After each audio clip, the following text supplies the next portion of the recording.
సద్గమయ, మృత్యుంగ అమృతంగమయ, ఓం శాంతి శాంతి శాంతి అని ఎన్నో దశాబ్దాలు పండితులు, వేద పండితులు ఎన్నో ప్రార్థనలు చేశారు. అంటే అసతోమ సద్గమయ, అసత్యంలో ఉన్నామయ్యా, సత్యంలోకి నడిపించండి. తమసోమ జ్యోతిర్గమయ, చీకట్లో ఉన్నామయ్యా, వెలుగులోకి నడిపించండి.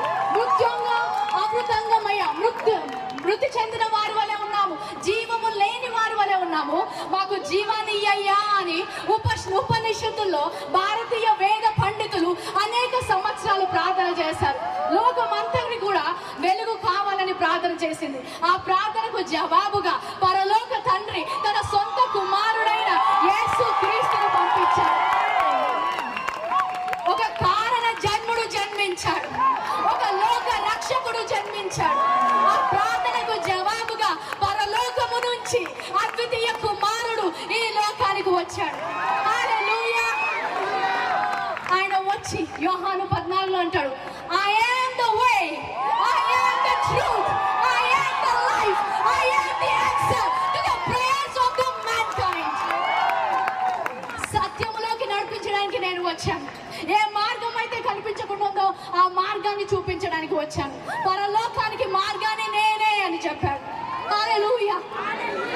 నిత్య జీవము నేను ఇవ్వడానికి సిద్ధంగా ఉన్నాను చెప్పాడు.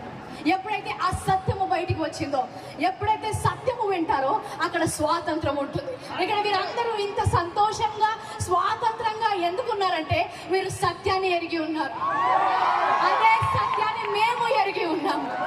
ఈ రోజు మాకు సంతోషం ఉంది, ఎందుకంటే మాకు సత్యము తెలుసు, నిత్య జీవానికి మార్గము తెలుసు, పరలోకానికి మార్గము తెలుసు. అది యేసుక్రీస్తు ఒక్కడే. హల్లెలూయా.